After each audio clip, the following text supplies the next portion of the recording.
Hello, everybody. My name is Ryan Shepard, the Vice President of Linguabee Experience. And here's Andrea. Hi, everyone. I'm Andrea, and I'm so excited to meet and chat with Vanessa today. So excited here for Buzz Corner Happy Hour. Yes, our Yes. star. Yes, hello. Hi, everyone. My name is Venesse Guy. This is my sign name. Nice to meet all of you, and thank you for inviting me tonight. I'm very excited to talk with you. We're very thrilled. Welcome. Do you know, as an astrologist, I want to know more about your journey and your experience as an astrologist. Sure, I can definitely talk about that. It took a long time until I became an astrologer. I initially was into astrology, but it wasn't the trend yet. So I've been studying astrology for almost 14 years at this point. I initially started looking into astrology at Gallaudet. At first, I was at RIT, went to Gallaudet, got into astrology. Some of my friends were into it. It was really great. And then I went out to the islands and I talked with some children, and we looked at their birth charts because these children didn't have any language. And it was really difficult for them to express themselves. With astrology and their birth charts, that really helped me understand them more and connect with them. I needed to understand their learning styles, how they experience life, and their birth charts really gave me that insight. And after that, once I moved to America in 2018, my work just took off with astrology. I was working as a social worker and with deaf families and individuals, moved to New York City, continued that career, but I always used astrology, regardless of what I was doing. When I would work with clients, I would see a lot of patterns in terms of issues with family and blaming. And I would use that and look at astrology and just give some analogies and examples. And I would see my clients' attitudes and perspectives change, and they were a little bit more vulnerable and open. And I just found that astrology really helped folks become less defensive and blame less, and felt it was more of something that happens to other people, and became more available to working on it themselves. In my social work career, I was working on the individual level, but I really wanted to work on the community level. Having access to sign language and astrology in your communication has been amazing for me. So I wanted to be able to do that for other people. So taking all of that, people's life journey and my own, and working with everybody, it really just made sense for me to be an astrologer. It's been my 2-year anniversary of owning AstroWoke. I offer workshops and readings. It's been amazing. It's been such a pleasure to be able to do what I enjoy with my work. Fascinating. You know, a lot of people don't get to do what they love. So it's they say, if you do what you love, you'll never work a day in your life, right? Oh, wait, can you not? Just 1 second. Yeah. So we're not doing spotlighting, are we? Okay, spotlight. Because it's difficult for me to see. Mm-hmm.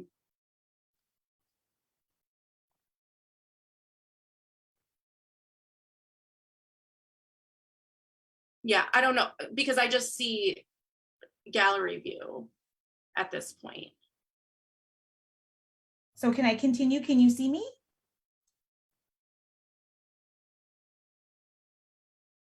Can you click on gallery view? Okay. So I'm so sorry. I can only see gallery view, and there's a lot of screens, so the videos are small. And now when I put it on speaker Okay, view, now on the top corner of the view, there's a drop down and it says hide non-video participants. Click on that. Okay, that's a lot better. Got it? My bad. That's okay. I was like, I've never had this happen before. I know how to fix it. Okay. That's okay. Everybody wants to see you. They want to see you, you know, they want to see who you are. Hi, everyone. Here I am. I make mistakes. We're human. We all make mistakes. Right. Now, Andrea, what were you just saying? No, I was just saying, you know, they say if you love what you do, you'll feel like you never work a day in your life. So it's so nice to have that type of motivation and passion for 2 years being in a job that you love, studying astrology. What's your most challenging thing that you face being in that profession? I noticed all the positive things that you've remarked about, but what's been challenging? During my journey of studying astrology, I have to say my biggest challenge is navigating the hearing world and access.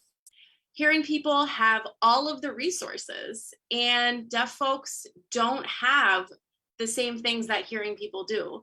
And I can consistently face barriers with interpreters. I took a couple of classes, but I can't afford to pay for interpreters for those courses. And they also state that they can't afford to pay for them because it's a small program. So that's very difficult. I teach astrology, so I'm used to having to work through things.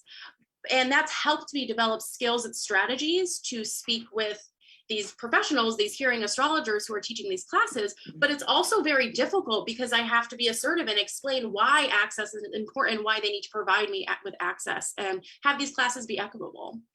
Being a teacher myself has taught me how to ask for help. It's just become a habit of mine. So, regarding interpreters or interpreting, can you explain about the challenges that you've had in astrology? While astrology is not a common thing in the deaf community, it's not a common thing. So, the interpreters who have that knowledge, how do you find, an interpreter to, actually coincide with your profession? Ryan, I have to say you're absolutely correct. We don't have a lot of deaf folks who are into astrology, so the resources are scarce.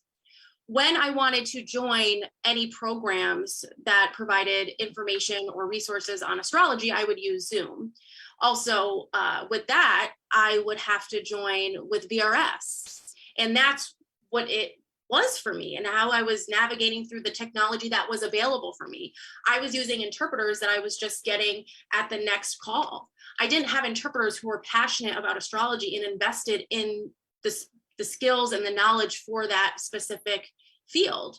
I'll talk a little bit more about that in a minute, but in terms of how I used to work with interpreters and learning about astrology, it was very frustrating. As I mentioned, I would use video relay service, and these interpreters would just be thrown in there. And I would have a 1-hour class, and I would let them know this is what we're getting into, and they would try their best. When the class would begin, you could tell that they didn't know the astrology terminology and the jargon and the language that is associated with astrology. So I would need to teach the signs to the interpreters, especially even the sign for the word astrology. The interpreters would say, "Oh, I thought that was the sign for stars." So I would explain, okay, well, we have astrology, we have stars, and then we have astronomy. And the sign for that is stars study. So there are all of these different words and a completely different language when you're talking about astrology and when you're studying astrology. And that was very frustrating. It was a huge barrier for me, and it almost triggered me because having all of these frustrations and these barriers and not having equal access to these courses, I felt like I couldn't really get through. I felt comfortable before as a social worker because I was in the deaf world. I was working with deaf clients. I knew where the resources were, and I knew how to get what I needed. I'm very thankful to have people who pushed me and didn't let me give up, and to go ahead and face these frustrations and barriers and ask for what I need. So now when I'm confronted with things, I make sure that I ask for what I need. So when these interpreters had to work with me and they didn't know the terminology, it was very difficult. And I'm just trying to think, did that answer? Yeah, regarding VRS, you would call VRS or connect through Zoom, and sometimes the VRS interpreters have to switch after 20 minutes. How would you work that out? Yeah, that's a good point. Thinking of that, when I was using video relay service interpreters, they do not stick with it the entire time. They have to switch out and take breaks. So now when you have interpreters switching, they don't know what's going on in the previous context. And I grew up in a mainstream setting in schools, and those interpreters would have prep materials. They would know what was going on in the classroom. But these interpreters didn't have any prep. They would just be thrown in cold and have to figure it out. Interpreters that are not specialized are almost forced to interpret specific settings or environments, even if they don't want to. For example, when I would get an interpreter and I would let them know this is about to be an astrology session, I could feel their energy if they weren't interested in that specific topic. They were very monotone, had no facial expressions. And I'm not going to say, hey, can you please switch interpreters? I want to work with you. I'm going to try to make the best of it. But sometimes I would have to get to that point where I would switch an interpreter and they would be like, okay, see you later. Vibing with an interpreter is so important. I felt like I did learn the information through the class, but the interpreter wasn't doing the work. So I had to figure it out and also try to learn the content while the interpreter just sits there and passes along information. It really just isn't the best. When you talked about interpreters having to switch out and not knowing the context, it made me think, how are you able to actually get interpreters that, you know, feel comfortable in that field? How did that happen? I'm thinking really hard here because I remember there was one interpreter from Convo, and I have to tell you, this interpreter was just the best. And they just happened to know about astrology and they were talking to me about it. And I was taking this consultation skills class. It was a workshop and we were doing readings on each other. And remind me to talk about training. I'll talk about that in a minute. But this interpreter was so skilled and knew a lot more astrology than everyone else. But were they a specialized interpreter? No. But I remember they signed something and I never had seen that sign before.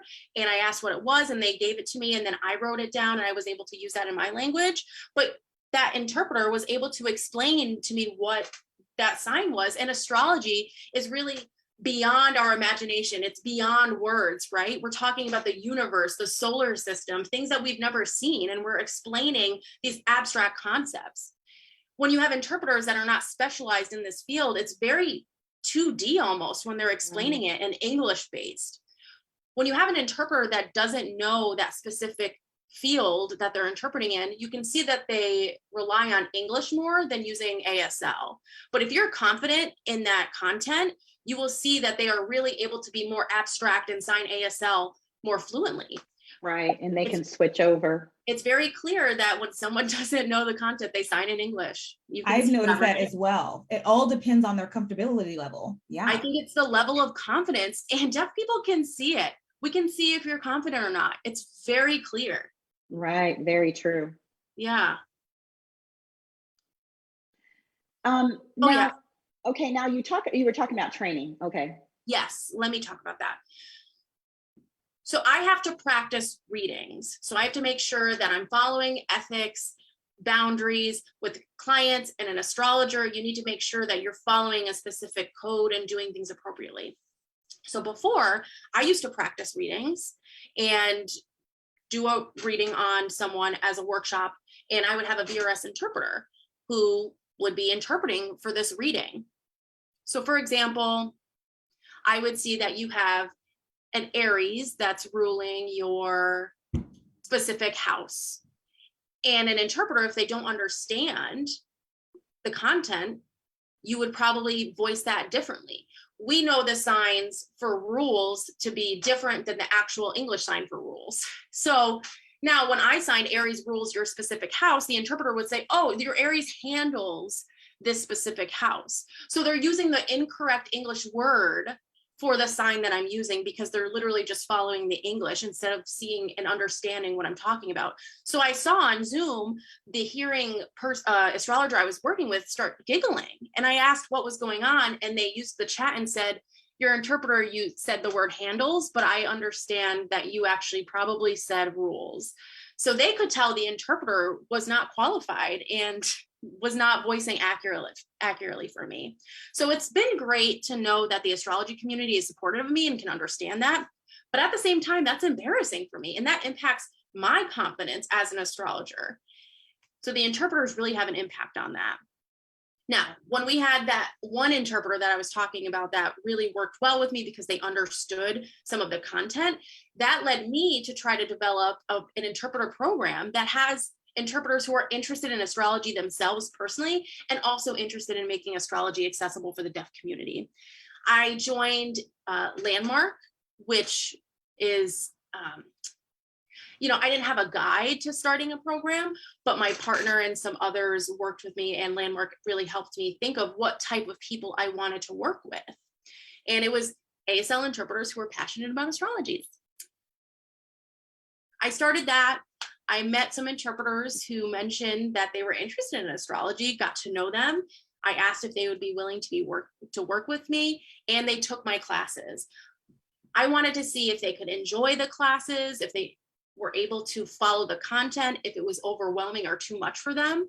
Taking those classes was really instrumental in making sure that they were ready to interpret for me. So after the interpreters took the classes, they became more content savvy with astrology.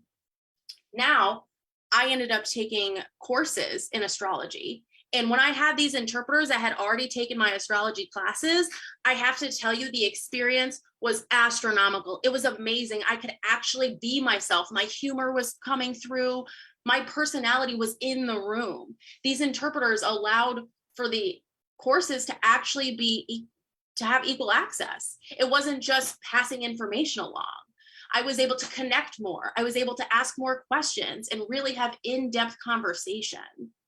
Before, I really felt like I was limited in terms of how I could communicate and be a part of this community, but with my interpreters, it was a whole different game. And there's two things that this brings to mind. Interpreters that are there to create access, but at the same time, it's not just access if they don't have the knowledge about the specific situation, right? Exactly. So that actually creates a barrier. And so that's very interesting. That's exactly what I'm talking about. And that helps me get to my next point. I'm going to be honest with you. Astro Woke is this sign is my company, right? So it's time for us to wake up here. I work with interpreters who enjoy astrology. That's true. But there's another reason I don't work with these other interpreters who are just in it for the money. They're just in it for their own security, and it's just a job to them. Why are you just a generalist interpreter? Are you just doing it to get by every day and to make a paycheck? That attitude is very different than interpreters who are invested and study, take the time on their own personal time to learn the content. Invested, right. And my interpreters continue to improve and work on themselves. How can you do that if you're not invested in becoming a better interpreter? Does that make sense? Right. I agree. I'm just saying. I mean, these specialized interpreters, not just for me, but in general, they take this information for themselves as well as making information accessible. They invest in deaf businesses, and they work with specific people who are a part of the deaf community and support this deaf ecosystem. When you look at these interpreters who just work every day to get a paycheck, it's almost like, I don't know, they slow down the ecosystem, I feel like. Now, there's different, careers, and you found astrology. Now, if you start setting up a program and you start investing yourselves, and there's a small number of people that are in astrology right now, and how to get these people to specialize in these different careers. Like there's one in New York City, and then there's a course there in California in astrology. You teach in New York, right? What does your challenge look like there in New York? Definitely. I understand what you're talking about. It totally depends, but it all is based on communication. So if somebody wants to work with me, you have to be able to travel. I'm not going to just be in one location. I may go to a conference and I'll need my interpreters to go with me. And sometimes I'll need to fight for my own access, or my interpreters will do that for me. The ADA is my best friend here when I'm advocating for my access. But yes, when I'm traveling, interpreters need to be available for that. When I'm working online, I need to make sure that the interpreters are available for my schedule. So that's communication is what it comes down to. So true. Now, interpreter programs always tend to emphasize to up and coming interpreters, the ELK, right? ELK, getting all that information. Oh. And it actually, it kind of, that's the terminology for it, is ELK, is getting all that information. But do you notice that less interpreters are becoming invested in that? Or is it just they want to stay in their comfort zone and they don't want to branch outside of that? They're not trying to increase, as it were, their ELK, their information pools. Are they in it just for themselves? Are they in it just for the community? Do you notice that lack of passion and motivation, the lack of information, the lack of topics? Are they delving into it? Are they trying to learn more? Are they happy to go above and beyond? Because how do we find our specialist interpreters? How do we know what their specific knowledge is or their specific ilk looks like? That's really an interesting conversation to have. That's a great thought, because interpreters, if they say, hey, I'm available and I love astrology, or I'm really good at science, that's my type of thing. We can have interpreters out there saying that. But as an astrologer, I have to be the one that's assertive, reaching out to folks and seeing where their interest is. That way they're ready for the future. So now when there's new deaf folks who are interested in astrology, we have the resources. The interpreters are there with that content knowledge. It's what's that say? It takes two to tango, right? So it's not just the interpreters doing the work, but I also have to reach out and see where the interest is and put in the work to help them develop, right? A two-way street, right? Yep. And if they're interested and want to do some more things, then that's fine. But if somebody's interested in going into it into depth, then that's great too. I notice more and more interpreters are trying to really see who they are. Like in the past, it was very, boundary based. They couldn't show their personality. We didn't know how much they charged. We didn't know what they did. But now there's interpreters who are really delving into, specific topics like dancing or whatever the specialty may be. Yeah. I see interpreters now on Instagram who are showing who they are, their personality. And I think they're making brands now for themselves as interpreters. Yeah. And I just have to say also with that, those interpreters, if they out themselves in their politics, like one interpreter named Heather, she went viral. Remember, she interpreted for Trump. She was wearing that Make America Great Again hat. And then the deaf community went after her. And that was a moment that taught me that was an interpreter that was trying to say she was just interpreting, but also outed herself and what her political views were. And others said, well, no, I'm just providing access. That's it. It doesn't mean that's a part of me and what I believe in. So where's that line? That's a huge challenge there. You're saying you're just giving me access. That means I don't really know who you are as an interpreter and how you can provide access. And that can be so complicated, right? Yeah. It's not just black and white. Make it, if you're a rainbow interpreter and not black and white, does that make deaf people more open and available? I don't know. But how do we find our specialist interpreters? Right. Should interpreters create their brands to say, this is me, take it or leave it? Challenges with what happened, if people are out and open, then they can go over and stay. I think it's okay if they stay in their own lane, that's fine. But so those who are delving into astrology, in the ecosystem and science and all of that, they can go over to another field too, if they want. For sure. And I would have to say, interpreters have to be able to fit all of the different ranges that deaf folks bring and all of the different fields. Unless you decide to focus on one specific topic or content, you need to go ahead and become skilled in that. But they also still have to be able to fit the other ranges because of the work that's available. And that survival mechanism is there. So I'm not sure how I feel about that. Yes. And survival versus passion. What do you choose? Right. Now, the interesting that you brought that up. Now, there's people that are involved with astrology, and that field is getting, and for interpreters to be invested in that, they should have like a specialized rate for that. So if you go to conferences that are specialized in astrology, they charge X dollars to bring interpreters in who, if they don't have to specialize in astrology, but anything. A specialized interpreter, do you see an extra challenge in conferences where interpreters cost more than the norm interpreter? Do you see that kind of challenge? I did have that experience with my interpreters when I was going through the program with them. And I don't want anyone to take this personally. And how do I want to say this? We have hearing interpreters and coda interpreters. I'm just going to be blunt. There's a huge difference here. when we're talking about attitude, it is different. When I work with hearing interpreters versus coda interpreters, I have a different experience. Now, these coda interpreters were working in my interpreting program, and I felt their heart was in it. They were investing. They saw the value in becoming a specialist interpreter. They agreed to work together with me, and we would both grow together. And that was where the deaf heart was. In the deaf community, it's so difficult to navigate, but we continue to grow through that journey. Now, while we work together, we are growing together. So that means these interpreters are getting more years experience, they're getting more content expertise, and their rate will also increase in their work with me. Their pay will increase. But with these hearing interpreters, some of them set their rates very high based on their years of experience. And I have to say, it looked like they had a bit of an ego issue in terms of how many years experience they had and how qualified they felt they were. These coda interpreters were very open to investing in me as a deaf business owner.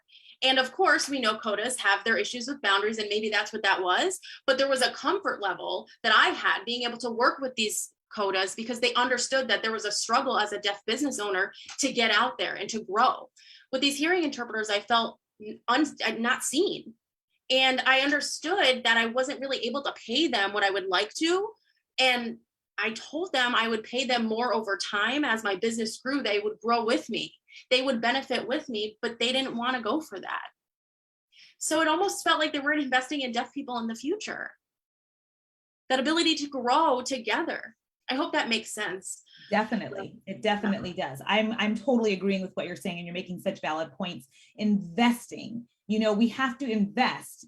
The interpreters are acquiring language and ASL. And so what we invest in them. So how do they invest in us? Are they investing in our access in deaf businesses? Are they creating access? If they raise their prices, I totally understand that the field is growing, the jobs are becoming more in demand, which is understandable for the interpreting field. But how do you equate the demand and the barriers, right? How do you balance those two?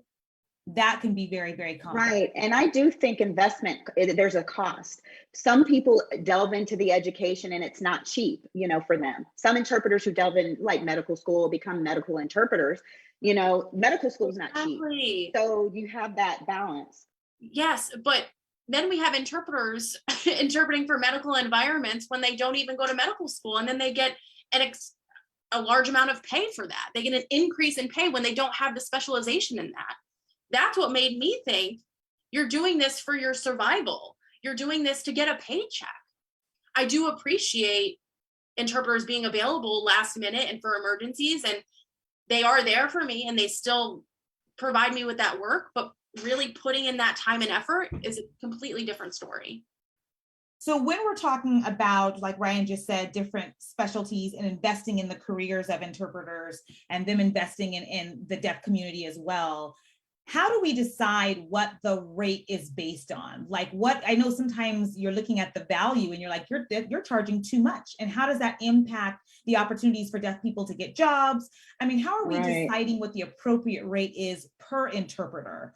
What is fair? What is the medium there? And so, like you said, it's, the field that you're in can be very, very hard, and you're trying to create access for the deaf community. And so those who can become more skilled in that profession can then increase their rate, you grow, and then their rate grows as well. But how are we making those decisions? Right. So I am not asking these astrology programs to pay for my interpreters to go to their programs. I saved up and paid for my interpreters to be able to interpret these programs for me. And once that money was gone, I would have to save up again. So I'm the one who's investing. But I know things will be easier eventually. I'm putting in the work to have access at some point be given back to me in a different way. And I'm able to be successful because these interpreters are in it with me. If they weren't interested, then I obviously wouldn't set up a program and work with them. But they believed in me as an astrologer, and that really inspired me to continue to work with them and be on this journey together. Right. Now, the interpreters who actually specialize in that field or take classes and learn through learn the ASL, like for example, welding. Mm-hmm. And after they go through that, now what if that interpreter wants to do something else? like all of these classes are taught by hearing teachers, and how is there an opportunity to learn in ASL? That's the challenge, for interpreters nowadays, like astrology class. Interpreters really enjoy that. What if they want more? Many classes are not provided in ASL. And what is the best way for them to actually gain or build their skills? That is a deep and great question. I like that. You're cool. This is a good question. I like where you're going. I think this is a big picture question. And I definitely have two interpreters. Well, I've worked with several interpreters, but two of them have taken all of my classes. And out of class, they listen to podcasts, they watch YouTube videos because they can hear. So they have access to all of those other resources. Now, when they take all of those available resources, plus the classes that I provide in ASL, they're able to have a lot more information and knowledge, which makes it easier for them to understand and interpret. Wow, makes them open, more open. Isn't that so powerful? Yeah. It's beyond our imagination, right? It's 3D. We're talking about space and astrology here. Wow, yes. Go ahead. You want something to add, Andrea?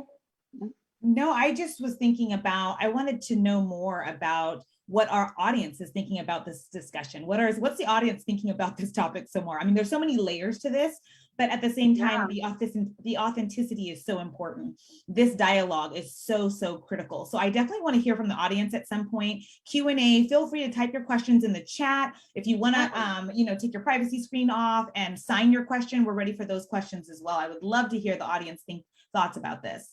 Definitely. Let's bring on the questions. I also would like to emphasize that these specialized interpreters believe that deaf people have their own careers and fields that they can become experts in and create their own businesses.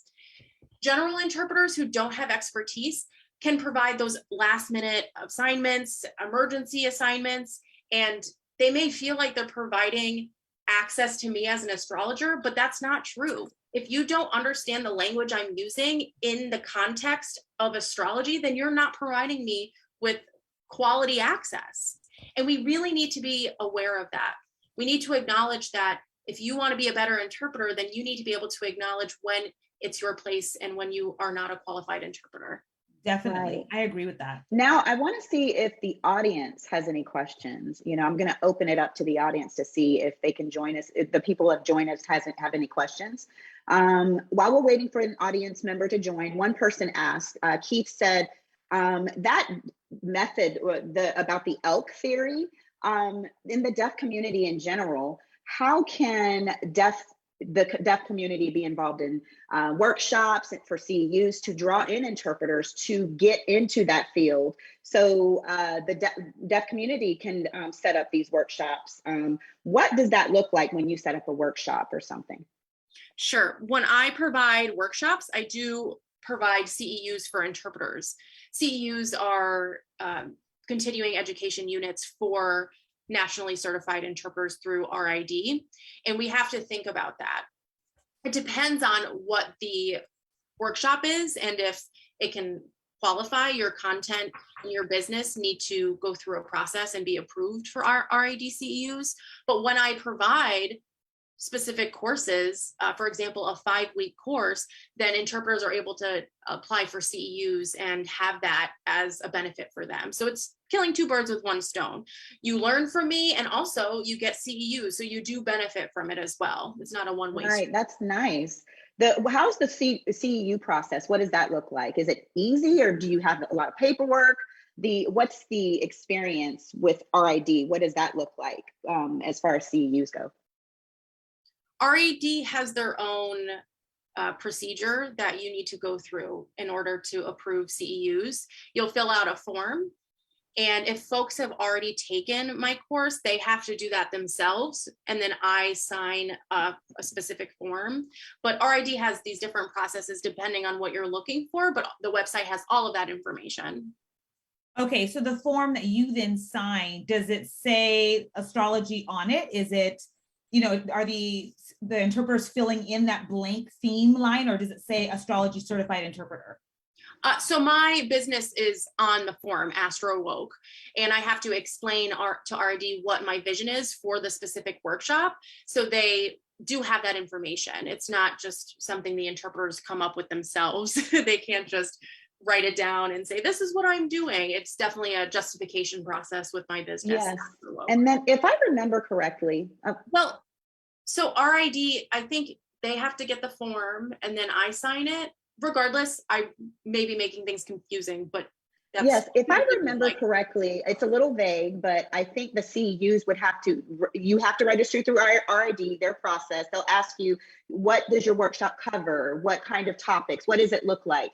And then give me an abstract, the objectives, the goals. After the workshop is done, how many hours in total will they have learned in your workshop? Yep. So the interpreters are responsible for filling out the objectives and what they've learned. And I literally just have to sign the form. Of course, if I don't know the person, then I'm not going to sign it. But if you don't know that person, you still have to sign their form? No, if someone didn't show up. Yeah, if someone didn't show up, then I wouldn't sign the form. If they missed a class, we would have to have a conversation. They would have to take it again. It's definitely something that needs to be verified. Right. Yeah, I did experience some workshops with CEUs and folks wouldn't have their video on. And that was difficult because when you have CEUs, you need to make sure that you're following the specific process that RID requires. So if somebody's video is off for over 2 minutes, I'll have to check in and make sure that they're on the screen the entire time and engaging. So it's a bit difficult online. Well, we're still waiting for the audience to have questions. I see no hands right now, but you've taught astrology in person and online, right? So if you've already taught both, what's the quality of interpreters? Do you notice a difference between the both in person and online? Well, my in-person workshops and classes have always been with direct communication with deaf folks.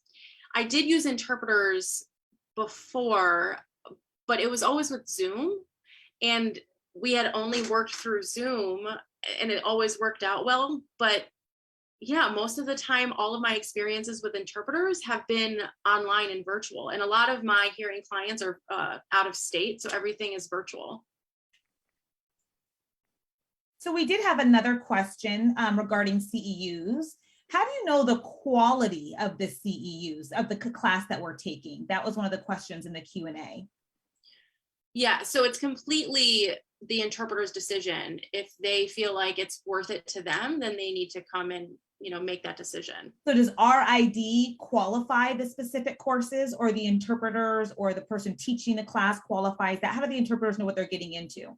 Well, myself as the teacher, I am the one who justifies that it is a course. So I need to be able to evaluate the engagement of the participants. And then based on that, I'll sign. And if I remember correctly, the CEUs, when you contact RID to work that out, the audience, they could be new or advanced, or they already know about the topic. What level of class will that cover? There's different levels, right? Yes, there are different levels. Yeah, there's a lot involved. Yeah, I'm trying to think of the details if there's anything else to add. I think with astrology and interpreters, I wanted to ask you, how would you look at interpreters, observe the pool of interpreters, and know exactly what their astrology is? Do you ever look at the interpreters and then what are you assessing? Definitely. It depends. One example is if an interpreter knows their birth chart and they can talk about it. Typically, if there's interpreters that have a lot of water in their birth chart, for example, Scorpio, Pisces, or Cancer, regardless of where it is, if they have a lot of water in their sign, it seems that they work through their emotions a lot more. They do a lot of crisis or emergency work with their family, people who are close to them. So they handle these stressful moments a lot better, and they're very responsive. And that's what I've noticed with these interpreters. They become very motivated with this work. And that's really related to passion. So whether they're working with homeless folks, people who have experienced domestic violence, we see them in these types of fields. those who have air signs like Libra, Aquarius, and what's the other one? There's one more. Libra, Aquarius, and Gemini. These are air signs. Why aren't you both helping me here? Hey, I don't know anything. I need to take your class, okay? Because I don't know enough. You should. I can help you with the signs. So these 3 signs that are air signs, we see they are more in tune with their logic, with writing, Shakespeare, and that's typically the kinds of fields they're more interested in. They're definitely interested in conferences and social events, and these air interpreters are excited for those social networking events and workshops. That's what really stimulates them, and they feel a lot of growth through that. So I did water and air. So now interpreters that have a lot of earth signs, and that would be Taurus, Virgo, and Capricorn. They typically look at the long term. So educational interpreters, medical interpreters. Interpreters look at these types of fields that are more in tune with security and stability, and that makes sense for that. Freelance world is definitely not something for earth sign interpreters. They want something that's more consistent and stable and that they can rely on. Now, we have the fire signs, and if an interpreter has a lot of fire in their birth chart, that would include Leo, Aries, or Sagittarius. That means they are more involved with active interpreting. So maybe outdoors, sports, water sport. It could be any type of interpreting that involves being outside and being involved in activities, traveling, anything like that. But I think that's a short snippet of what interpreters and their birth charts may tell about them. I love that answer. That was amazing. Now, when you get an interpreter, do you screen them based on their signs? Yeah. Oh, yeah. I was wondering the same thing. I was thinking the same thing. I sure did. And guess what? These are the best interpreters I could ever have. So the person who's voicing for me today has taken all of my classes and knows me so well. It's so easy to work with her, and our energy is so important. I have to look at an interpreter's birth chart. I do have an interpreter that I work with, and there's a lot of things in our chart that do not match, but it ends up working really well. We're really blunt with each other, whether we disagree. And there's that back and forth, but it becomes very passionate and we challenge each other. But that interpreter is an astrologer as well, which is great. And a Goda, a grandchild of a deaf adult. And I appreciate that challenging aspect of it. Eventually, we became more accepting of each other, and we figured out the strategies on how to work with each other. We would communicate in advance. So that was definitely one interpreter that I had challenges with, but everyone else, our birth charts worked really well together, and it's all been a good experience. Very, very cool. You know, I feel like that information should be in the ITP programs for new and up and coming interpreters, you know, like Myers-Briggs type things. Right. We should also have personality test, right? Yeah, the astrology interpreters test as well should be part of it. Just like when you go into an interview, when someone asks about your experience, I would rather use a birth chart as a questionnaire because that's going to give a lot of answers. One more thing about interpreters. What did I want to say? I forgot. We were talking about interviews, Myers-Briggs. I can't remember. Because that's a personality test. But with interpreters, you know, I think it'd be just a great idea if there'd be a way to screen them. And then maybe it would help them to understand themselves better as well through a test like that. Yes. And having maybe some type of work retreat and incorporating reading your birth charts, because it'll help you be more insightful and work with others better. I've seen that a lot of employees have improved their experience in the work environment because we understand how to communicate. Right. Yes. Yep. So whether it's your work environment, your family, your personal relationship, it is beneficial. My partner right now, I read their chart all the time and we talk about it. It's really a great thing to include in your life. I love the concept of understanding interpreters understanding themselves better. You know, sometimes you may get done with a job and then you're like, okay, now what? But maybe they don't have the mentoring experience or whatever. So that astrology factor could really help them to think, you know, what is best for me? And then they can decide the field that they want to specialize in.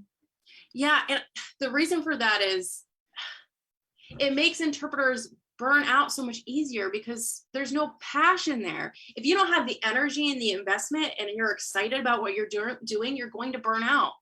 So as an astrologer, starting a program, I need to work with these interpreters and let them know what I need. Let me know what I need to do for you. And I can be a leader for these interpreters as a deaf person and supporting them. We can work with each other. When you're working with these general interpreters, you don't really have that back and forth there.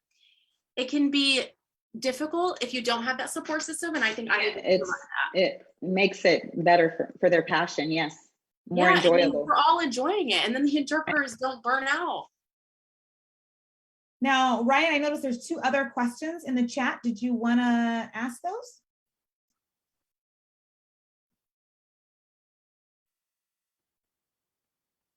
Okay, I'm going to read the question. Well, I'm reading the question right now.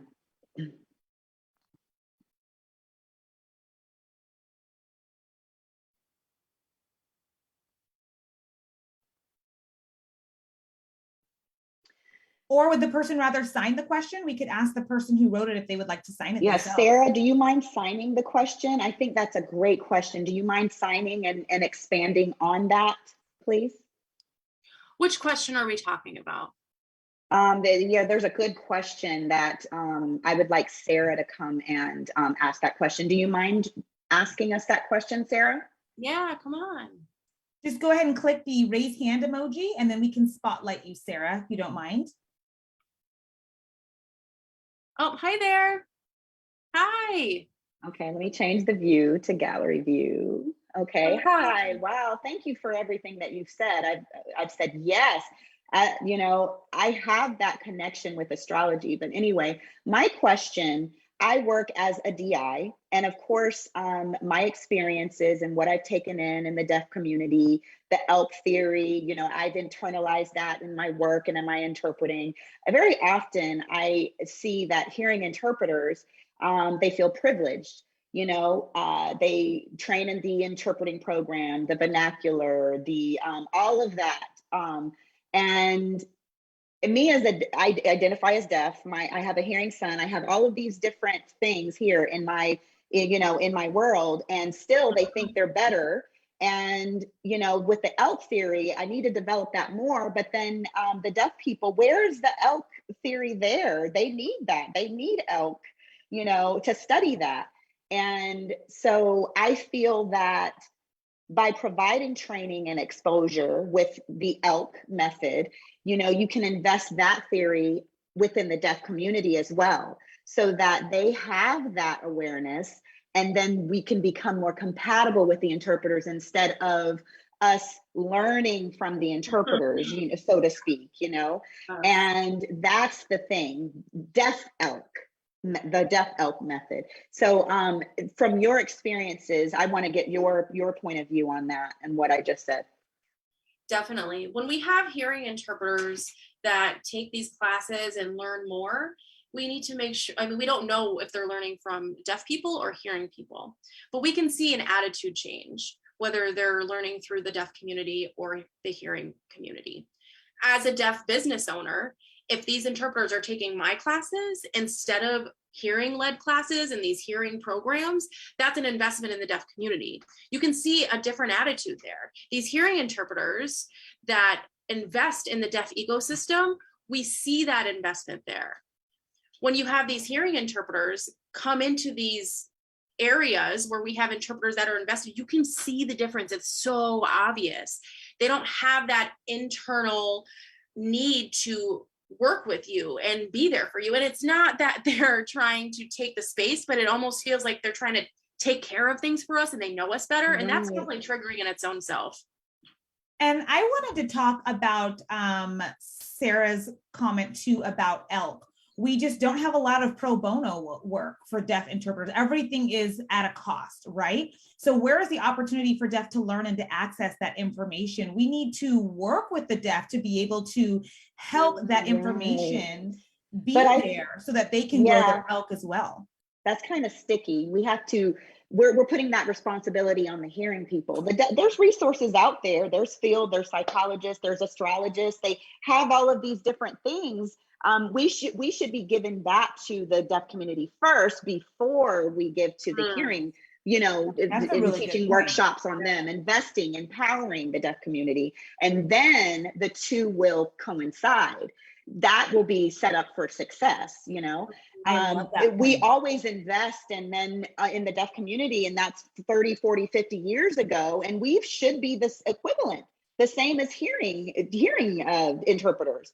We need to invest in we should invest in the deaf and hearing community, but my people first. Invest in the deaf community first. That is maybe a different perspective. Again, there's many layers. No answer is wrong on this, but the commitment and the passion is what needs to be involved with that. Now, piggybacking on what Sarah was saying, Astro Woke, I see you explaining what it means right now, what it looks like, what to expect, and that's part of you. And I see many more deaf doctors setting up their own Instagram, teaching and explaining what to expect with COVID and things like that. They're actually giving back to the community, but where are the engineers? Where are the data scientists? Where are all of that? We need to give all of that back to the deaf community. And where do we find them? That's the challenge for many people. Where do we find them? That's it. Yeah. You can go ahead, Sarah. So yes, like filling out their taxes, their retirement plans, things like that. We can do vlogs and things, have a resource of information for people to refer to so they can look at that and say, oh, look, and they can take in all of that environmental information. And then, the professional interpreters, we do have them as a backup. They already know what it is. And right now, deaf people don't know. And so hearing interpreters have their own boundaries. And then, really, where's the empowerment with this? We need to have that education. But anyway, astrology, I think that is a great approach. I'm following your work and everything. And I was looking at what you were saying, and, and there's some exceptions in that, but it's always fun. But anyway, thank you for answering my question. Something for me to think about. Yeah, no, thank you so much. And I want to piggyback off what Ryan said. When deaf people have these specialties and these expertise, they want to share that, but it's also very difficult. And of course, I'm working with interpreters, and that's what I've been talking about. And a lot of these interpreters are interested because they like the same field, but they invest their time in this. I would say, I don't know, I worked with 10 interpreters this year since January maybe, or last year or this year, I can't remember. But I would say now, out of those 10 interpreters, I only work with 3 consistently. Imagine that, 10 interpreters who said they were interested and wanted to invest, and only 3 of them were passionate enough to invest because they had things going on in their life, they had conflicts, whatever the reason was. I was left with 3 interpreters that ended up being a good fit for all of the reasons I mentioned today. I think investment is the key, and I think that's what we've been talking about a lot today. Yes, you gotta give back, gotta invest in both. Two-way investment, right? Two-way investment. Thank you so much talking about that deaf elk. Just like elk has. That's a hashtag deaf elk. Hashtag not deaf elk. Deaf elk. Yes, right, thank you. Thank you. Okay, now we need to wrap it up, but before we wrap up, I want to ask you, Venesse, one person is very, very curious. I hope this is not personal. What is your big 3? What is your big 3? My big 3? I want you to guess. I can probably guess your big 3. I mean, come on, guess my big 3. Come on, go for it. I have nothing. I don't know. 1, 2, 3. I don't know. I'm going to give you the honor. All right. So my rising is Gemini.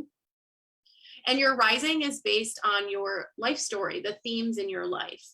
And Gemini, the key word is communication, which really fits in with my career, right? I've developed astrology signs and worked a lot in communication of astrology. So that vibe is definitely me. My sun sign is Scorpio, very deep and transformative. And that's why I've definitely been very specific with my interpreters. I like going deep and very specific and detailed. My moon is Aries. All that fire, all that impulsivity, that's me. But that's my big 3. Oh, thank you. Thank you for sharing. Oh, and just in case, I hope to see you all there in Astro Woke. I hope I see you for a one-on-one reading sometime. Perfect. Thank you Thank so you much. so much. Do you have any last comments, anything you want to talk about? Any last tidbits before we wrap up? Let me think here. I would say, if you're not a specialized interpreter, if you invest in your passions, will that give you more stimulation to grow? If you're just an everyday interpreter that doesn't have expertise, do you see yourself growing? That journey of building a foundation and structure with the deaf community and creating relationship with the deaf community is so important. So think about who you are. Are you going to strive for passion or survival? And striving for passion is definitely a bumpy road, and it's not easy. It may be a straight road when it comes to living for survival, but it's very bland and very smooth and pretty boring. So think about that. Very wise words. Right. I love that. Thank you. Thank you for sharing. Thank you for joining us tonight. Thank you. Thank you for having me. Thank you. This was Okay. fun. Everyone have a good evening. Good night, everyone. Thank you. Bye-bye. See you at the next buzzword. Good night. Bye-bye.